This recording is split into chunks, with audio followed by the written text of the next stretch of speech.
Simon Maverick presents The Man Who Saw Seconds by Alexander Boldizar, read by Christian Leatherman.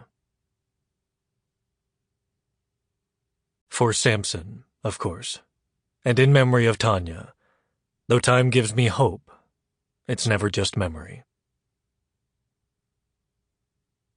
Now he has departed from this strange world a little ahead of me. That means nothing. People like us, who believe in physics, know that the distinction between past, present, and future is only a stubbornly persistent illusion. Albert Einstein, in a letter to the family of his lifelong friend, Michel Besson, March 1955. Very specific and personal misfortune awaits those who presume to believe that the future is revealed to them.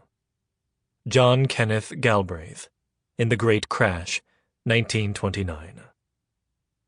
Time flies like an arrow, but fruit flies like a banana. Groucho Marx. Chapter 1. "You need to think like a monster," Fish said as he and Preble walked out of the flea house. "Just a little bit. Just enough to crush the other guy's mind." That's always your answer. Fish's saggy, anarchic face took on a look of mock hurt.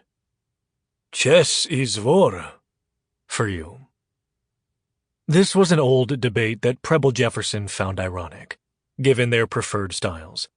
Preble was the current New York State champion in both chess boxing, alternating rounds of chess and boxing, and 1-minute bullet chess. Fish played traditional slow chess. But for Preble, both chess and boxing were fun, social games that helped him train his window. He could never beat his friend at an hour-long game, which Fish insisted was half psychology and all war. They played every Thursday at the new Flea House in Lower Manhattan. The original in Times Square had been turned first into the World Wrestling Federation store and then the Disney store, and always finished with a game of slow chess, because he couldn't cheat at slow chess the way he could with anything that happened at a faster pace. Fish raised his hands slightly in surrender. "All I meant was take time to cook your opponent, whatever that means to your strange brain. You want a lift home?" "No, thanks." The way the subways ran this late, he'd need to transfer, but he could never sleep properly on a Thursday night anyway. It'll give me a chance to replay my mistakes. Preble walked the 2 blocks to the subway, then headed underground. The clock behind the empty attendance booth said 1:58 a.m. The one on the platform said 2:09 a.m.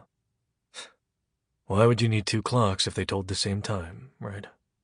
He said to himself aloud. There was no one else on the platform. The 4 train eventually arrived, as empty as the platform. He walked in and sat down absent-mindedly, thinking about Fish's opening. Preble knew it was a Ruy Lopez variation, though he refused to study chess books. He kept his chess to Thursdays, tournaments, and boxing rings. When someone asked how he could play at his level without studying, he said he didn't want to turn his brain into a storehouse of useless information.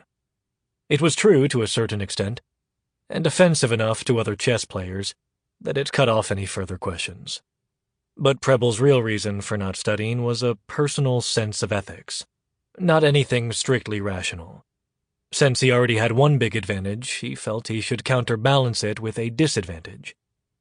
He liked balance. The subway stopped, and 2 NYPD officers came in, looking almost like a couple. As the train started up again, they stood talking at the other end of his car.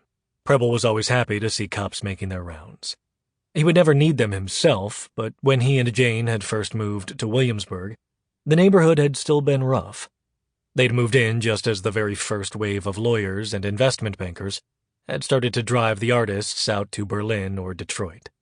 Their financial comfort visible enough to make their building a target of anti-gentrification posters and a few burglaries. The RMPs driving by and the beat cops walking their routes always made Jane feel safer. And for that, Preble was always grateful, a feeling that multiplied exponentially when Casper was born. Sample complete. Ready to continue?